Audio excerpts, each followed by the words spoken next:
y'all stick with it because a lot of stuff is real key. And all of a sudden, things are going down as scheduled. And one of the particular ones is the sixth seal in the book of Revelation, where there'll be a great earthquake. And boom, this thing happened just like it did. You see, these are things that's actually going on, and all, because, you know, that's a mutant too, that don't love black people and love white people as well. So therefore, you know, so now they got a whole thing, now they got this mutant Asian thing going on, this Asian white man thing going on, where they're trying to even have white people say the Asians are a little bit stronger, so it's to try to cohabitate your race together. You see, with this whole thing, so they're trying to pair them up and hook them up. You see, with that, with the whole race thing, so they can try to save themselves.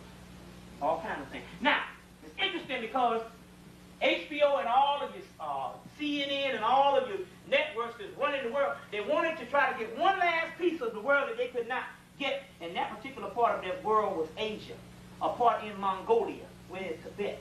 So they went in with Korea to send up a satellite about 3 weeks ago, and the satellite blew up. That's right. Think about 8 cracks. Remember that? Well, HBO and the people is the one that gave the satellite technology. They're going to come on TV saying the Koreans' technology is not that good. They don't want to sending the thing up over there. But what had happened was, it was a spaceship came, a UFO came and blew it up because they didn't want a satellite going up to that last piece of Mongolia that would get all this destruction and this mind thing that they do on the media. So they blew up that particular thing, satellite. Now it's interesting. In 1992 LA riots, they locked up 10,000 black men. Only 1,000 came out.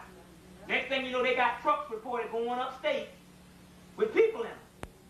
Then when somebody questioned about it, they said, oh, well, what it was is we wanted to train some black people on how to work. We wanted to train them, so we had them. Yeah, you're right, to train them in work camps, concentration camp upstate. Over 9,000 black people. They already took off. You see what I'm saying? But if it don't come on TV, nobody never know nothing. Nobody never complain, because y'all ain't in the conspiracy. Well, let's say they are not. Y'all people up in here, y'all know better. You see. Now, you know the Hot Lunch program, which is going to be a big disaster. They're going to cut out this hot lunch, and they're going to give it to the states. You see, if it's not remember now, if anybody understands the 60s, it was, the only way you got some stuff was with a federal intervention from the states is what gave you whatever little civil rights you did get. Now all of a sudden they get ready to give it back to the state, you ain't going to have no lunch. You see, now they know doggone well that some of these black children, it's hard enough, especially with welfare, if you get $150 a month and stuff, and $150 a month is going to give you about 1 week's worth of groceries. The way we eat and all that. And it's hard enough sometimes if you didn't have them, you can at least depend on 1 meal a day. You see, that's all you need in the first place. So those children could at least go and get the hot lunch thing. They get ready to cut all that out. And so the actual person was this particular some white people were saying, man, that's going to be a total disaster if they cut that lunch program out. Knowing that they give it to the states. Now we talking about the states, especially down south.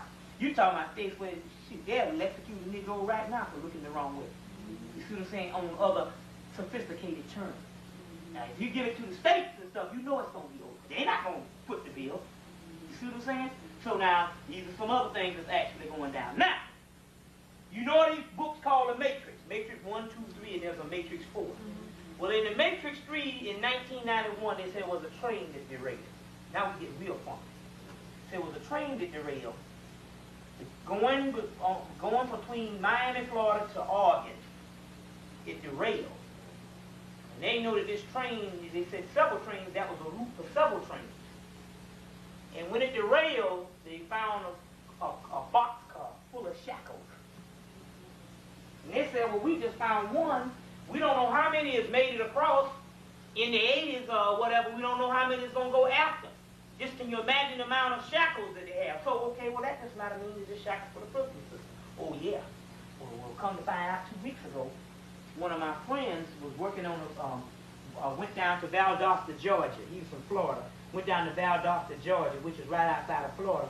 And he went down to, he was working on some trains, unloading some trains, because they get big money to unload some trains. And during break, you know, he's walking around the train and stuff, and he's in the consciousness. And he walked up on one train and opened it up, and, you know, the boxcar was open, he looked in there and was full of shackles.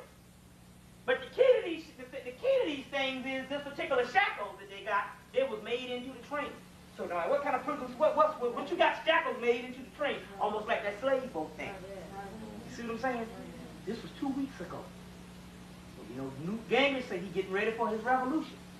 And these shackles were made into the train. You see what I'm saying? Where they can lock a Negro down. Then it's interesting that now Amtrak just announced they was cutting down, closing down a lot of Amtrak that they didn't need around the country. Now wait a minute, hold on now, wait a minute. Nobody don't ride the bus no more, so you ain't got two means of transportation. Airport, which is too high. And most people don't like to fly. A lot of older people don't like to fly, so they take the train. So you mean to tell me you're gonna cut off this whole parts of Amtrak? Then all of a sudden we get a report from the Spirit always will give you something. We get a report from a sister in school say, well, it's interesting because in Indiana they closed down the Amtrak station and they got barbed wire all around and then made it into a miniature concentration camp. Which is right, because the simple fact if you're gonna haul Negroes, you can't do it by the trucks and stuff. They might break down and some stuff. You do it through a train system. You see what I'm saying? That's how they did the Japanese in the concentration camps in World War II. And remember when they got the Indians and would ship them to a concentration camp in Florida with Geronimo and all, and they put them on the trains. Now these Amtrak are shutting down. And now what it is, it's a complete system that they can load you behind right on from the holding camp. You see, from the holding camp.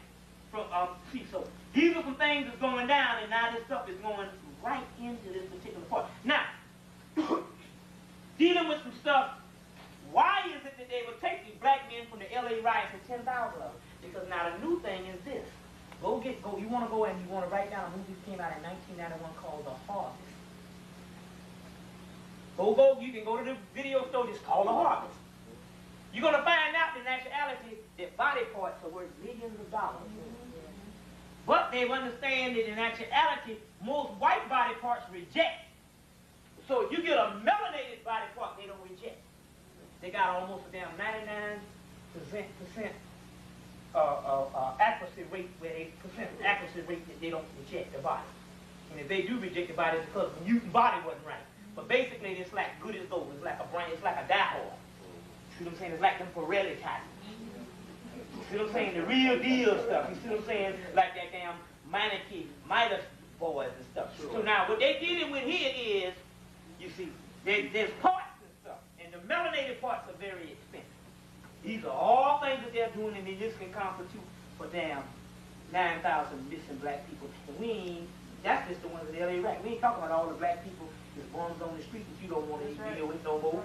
They just end up disappearing. So they snatch up a couple of hundred bums, nobody never miss them. You see what I'm saying?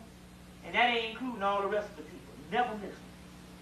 This is what time it is. The stuff that's actually going on. Now, the next thing we know that Graham, who gave you the Graham, Rudman, and Hollins, was it Graham, Rudman, Hollins? Bill from the 1980s, and it messed up a lot of black people, got messed up on this thing, where they cut off a lot of subsidies and stuff. Now he said he's running, he announced he was running in Houston, right? Now they asked him, the first thing he did was at the University of Houston. He was running where he got his, where he announced the campaign. And the first thing he said about this crime thing, he said, when I'm elected, but he already know that. He know that this thing is a whole, this some ego stuff. He know that he all down with Newt and all the boys, Bob Dole and all them. So this thing, when I'm elected, this is going on now with Clinton and all of them. There ain't no party. He said, when I'm elected, he said, about the crime bill, he said, if I got to string barbed wire on every concentration camp in the country, put people in for this crime, we're going to do it. Then all of a sudden, last night, they closed down, they closed down 10 more concentration camps. They closed down one in LA, no, in California somewhere that it's so huge, it's bigger than 3 or 4 small towns. You see. Now they closed down 5 in '89 when Clinton got it, Bush did. When Clinton got it, he closed down another 5 in '93. Now they closed, that's 10 already. Now they closed down 20. They're gonna close down 10 of them this week. It started last night. We're closing this big one down in California. So they're gonna have 20-something concentration camps that they're closing down. See what I'm saying? All getting ready for what Newt Gingrich says is his revolution. All right, well, how do you start the revolution? Let's understand this thing. Well, what is going down? How do you start the revolution? Number one, we already know that based on the crime bill that was passed. See, I had to come and I had to give a lot of, even though we're going to go into some other Egyptian mystery science, I had to give a lot of stuff. This what is happening right now. It needs to get out. Okay, y'all all right? Now, we know about the crime bill that was passed where they got you locking down in concentration camps and everything. Took away your guns because everybody turned them in. Detroit all us. You see, like that. And we went to the Janet Jackson concert. All this. We understand the crime bill was passed where there is no constitution now. There's no such thing as a constitution, actually. They're talking about this particular House of Representatives 666. All these bills, they actually done passed these bills. They just got to put on this act before you. But when it comes down to it, they can produce the thing. There's no constitution. In the crime bill, once he passed the crime bill, it automatically go into martial law. Even though the martial law might not seem that it's effective, for the simple fact that you haven't done anything for them to impose it, but they can't, in order for them to impose martial law overnight, they can't go and run in the house and pass it. They had to pass it before, so they just crack down. Anytime they pass martial law in Congress, that means in actuality they suspend the Constitution. So there is no more Constitution. You understand what I'm saying? There is no such thing as no Constitution. You crazy for going about it in the first place. The Constitution. See what I'm saying? There is no more Constitution. Now, that means that they're waiting for the big event. Now, the big event goes like this. This is on government proportion. In 1989, black college students used to go to Virginia Beach at Hampton to party. In 1989, they cracked some heads and they stopped it. The next year, the Freaknik in Atlanta had an overwhelming proportion of black students because they didn't go to the Virginia Beach in 1990, fall of 90. Okay, at that particular time, during the Freaknik in April, they had what is the Aggie Fest, which the Aggie Fest was being held in North Carolina A&T. That closed down, the last one was 1990. And in 91, the Freaknik became even bigger. And now the Freaknik is one of the biggest things going. You see. Now, the first year, when it got super big, they blew into town and all the merchants was happy because niggas bought up the liquor store. Bought it out. They were saying we made so many millions of dollars this weekend. So the next week, Bill Campbell and Ed they were out there. Was Bill Campbell in? I think Bill Campbell was in. Bill Campbell and everybody welcomed the Freaknik. B103, everybody welcomed. These people came in and partied and didn't kill nobody or nothing. You see? Didn't vandalize nothing. You see? Partied up a storm. But spiritually, last year the Dogon was doing their SikApe ceremony on April the 23rd of last year. During the same time that they were doing their SikApe ceremony, for some reason, the spirit made sure that the Freaknik on the SikApe ceremony is done in West Mali, Africa, which realigns the planets so we can get out of this condition. Who would ever know? It's one of the most greatest things ever happened in history, that on one horizon, they are having the SikApe ceremony that the Dogon that people have been waiting for the last 60 years. And during the same time that the black students, who is the youth, would be having one, even though it might have been ignorant, it was having their ceremony, the Freaknik, on the Western Hemisphere. You got to look at things on the spiritual things, because things don't happen like that by coincidence. Scared the crack of the death. Then that means that the government had to get on it on miraculous proportion. So all of a sudden, January 1, they got a war on Freaknik. The city of Atlanta just declared war on Freaknik. Now, hell, white people been going down to Fort Lauderdale since the 60s. Yeah, that's right. Or the 50s, killing people and every kind of thing. All these college students. That happened. We just got our little thing going good now. They've declared war. No Freaknik. They went to the schools and told them not to have it. The schools said, well, we can't. We got nothing to do with it. We never had Freaknik. That was the students. And it's an outside event. We don't have nothing to do with it. You can't stop those students from getting in a car and coming down someplace. You see, they declared war, and they just welcomed them last year. The city of Atlanta welcomed them. Now, this is interesting because I do believe the first part of January, we got Bill Campbell and a bunch of mayors up in D.C. begging the government to get on top of this baseball thing. Now, Atlanta lost so much money because they don't have Braves baseball.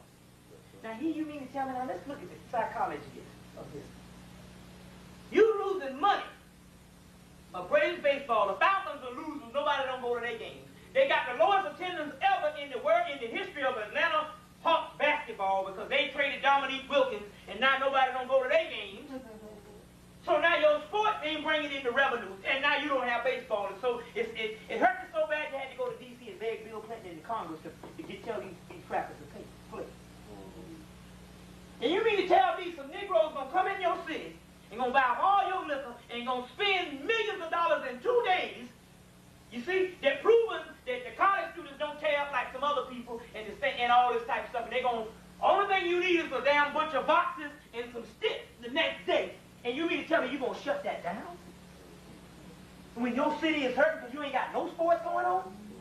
That you gotta go and get some scrubs that ain't that retired from minor league in 1990? Falling all over the base? Some stuff just don't pan out.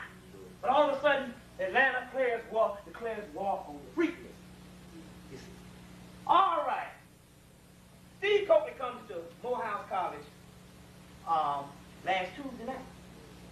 Said that he went to the Boule Convention, the Negro Boule Convention in San Francisco. Well, I don't know where they had that. This last summer.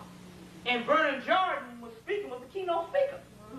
Now, Vernon Jordan, keynote speaker, his speech was on how they got to stop the freakness. Now, we know that the Boule don't make no decisions. Them a bunch of damn, the yes man, the white man's niggas. They don't make no decisions. If the white man approves of the freakness, they're glad to do it. Anything the white man down with, they down with. That's just another Fort Lauderdale. They don't care. You see what I'm saying? They just the white man's nigga.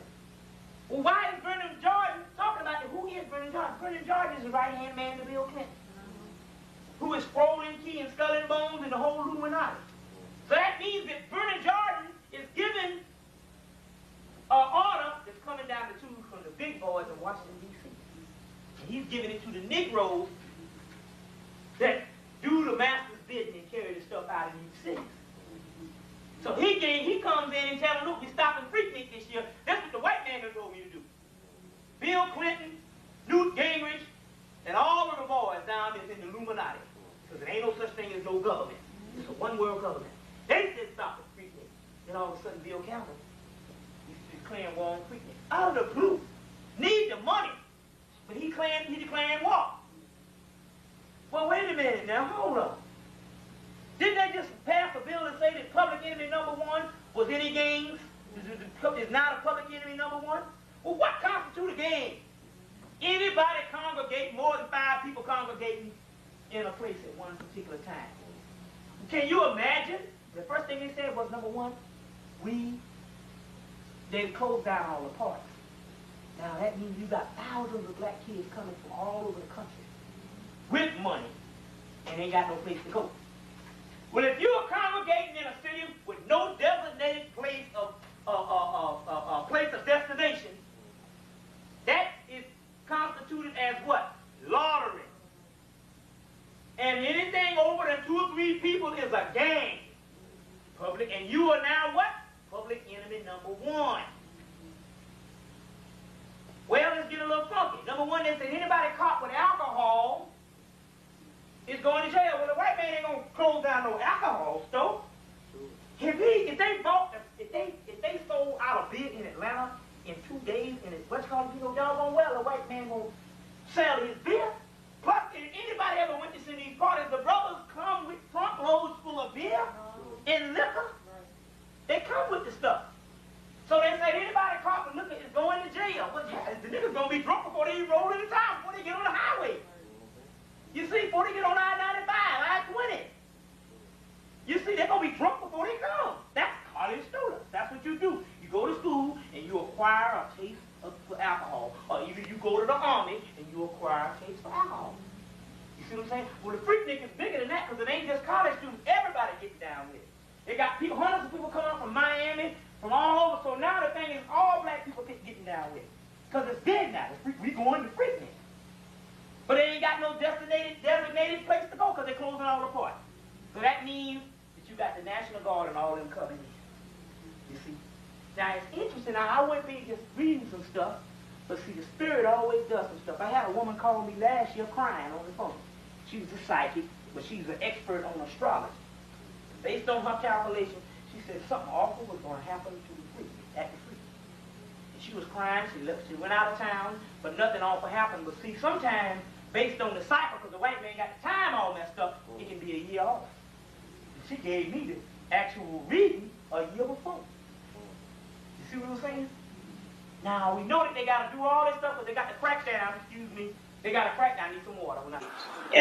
You know, she is not dead. She's just only begun to live.